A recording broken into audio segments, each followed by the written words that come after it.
Hello, my name is Kaya Windpainter, and I am the writer, curator, and performer of this record. Thank you for lending me your attention. Enjoy. Greener. Looking at a grave across a river, one wonders if the view is for the dead or the living. If the rushing water sings to the spirits, or the rounded rocks show the grieving how to weather the tide. A woman in a mausoleum looks out across, and I begin to imagine she is the spirit the river sings for. That she returns to her resting place as a salmon to the home stream, pulled by the song and the stones. Does she miss the rush of air in her lungs?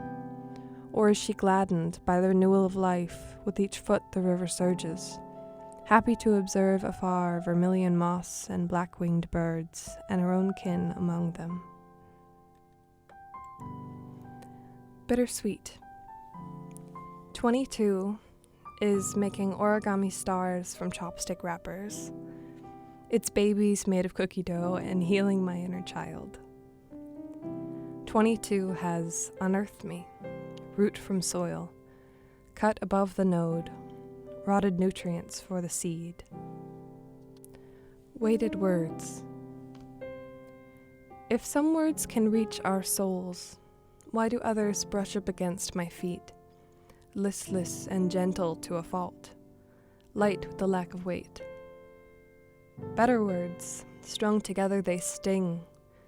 They pass through dermis, under ribs, beyond our false hearts, a place akin to quasars and quarks in its obfuscation, born from something older than its vessel, untouched by the stained fingers of time, brother of a spirit, sister to the ghost.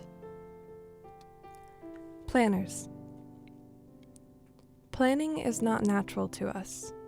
It is a luxury afforded to us by time. Survival, we know, getting from one moment to the next.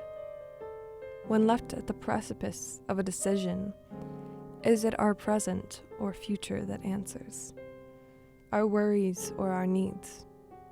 And which do we listen to? Pandora's box. Our capacity, what each of us holds within us, is a duality of chances, to benefit or hurt, taken and untaken. Split.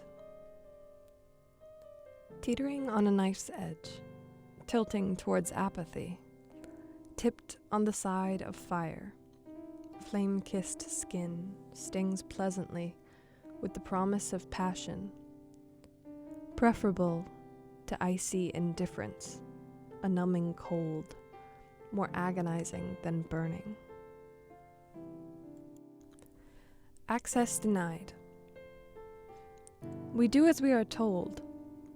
We shut the door behind us once we're through.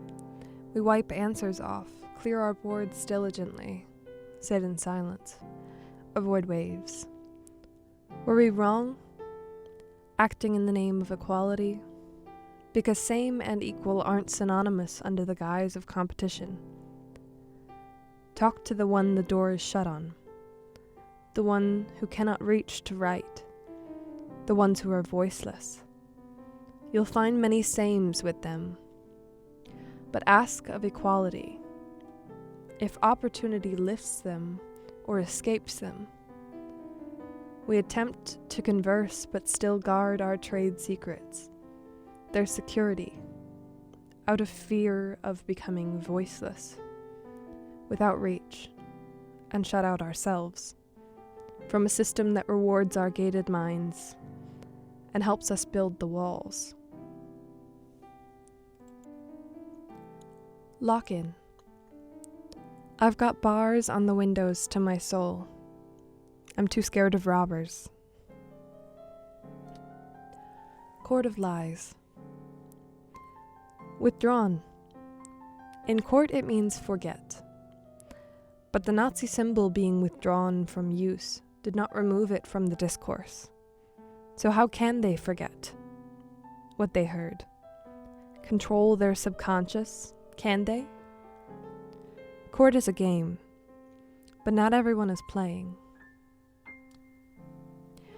Noise.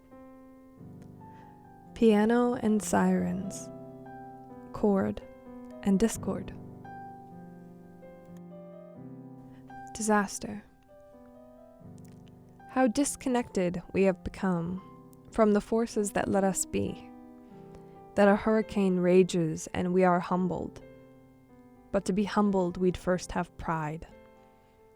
Pride that says we evolved beyond our material makers, that lets us forget the version of Earth that nourished our ancestors. Invisible war. I'm grateful for the wind, whipping other voices away. Most days, all I can do is unjumble my own warring thoughts. A shared resource. The same wind that blows a fire towards us, blows the smoke past us, to join the city air. Join the cigarette smoke from the butt in the street, white steam from pizza bakers' brick ovens, and smog careless companies cough up. The same wind catches a baby's first breath and steals the dead man's last. It holds a piece of all of us, diluted DNA like the earth around. It is in bits and pieces of us, as we become bits and pieces within it. Retether.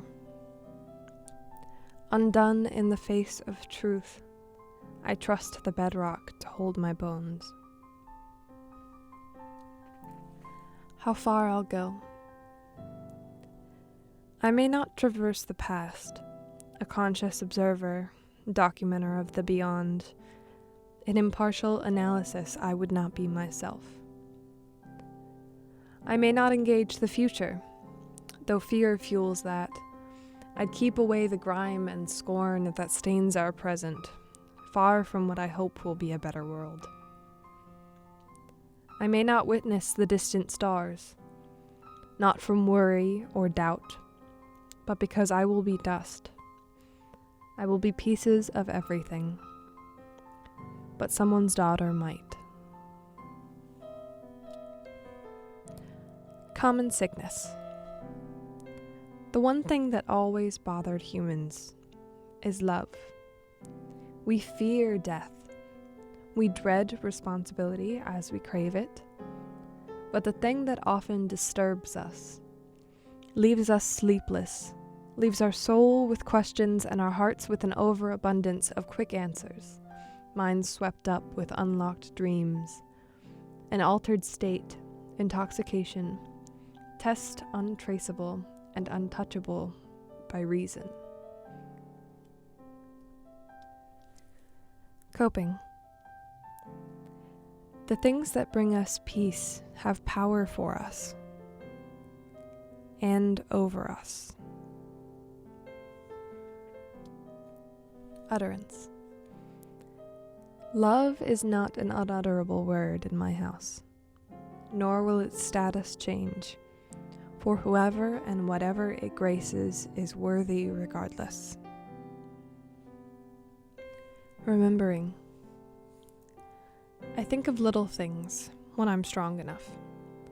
Commercials they abhor, meals shared, public affection. But hindsight can wear the same rosy lens the newlywed phase does. And it's easier to live in memories than face your unknown fate. But beware the opposite too.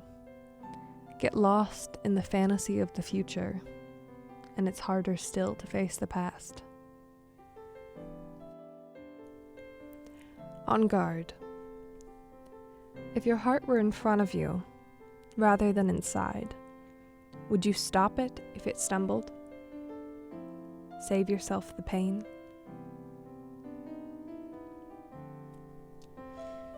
The play. I'm thankful for the loud jazz.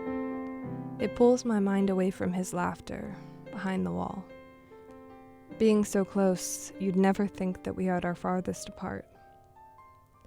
I let the feeling go, nudge it away with my foot, but it wanders back to me. Needy and weepy, so pitiful, so hurt. So I cuddle it close, because I should stop pushing it away and because I can't resist.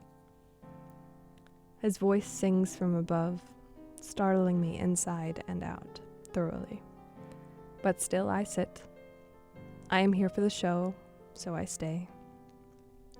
Listen to the words. Breathe in. Piano music. Breathe out. Singing. Breathe in. Love. Breathe out. Bone tired. Take heavy, slow blinks. Fight gravity with your lashes and leaden bones with your fingertips. The oldest soul. If the universe were an organism, they'd be a child, for a universe doesn't age as fast as we do. They would hear no laughter or sobs, rather a cacophony of sound and the undercurrent hum of life.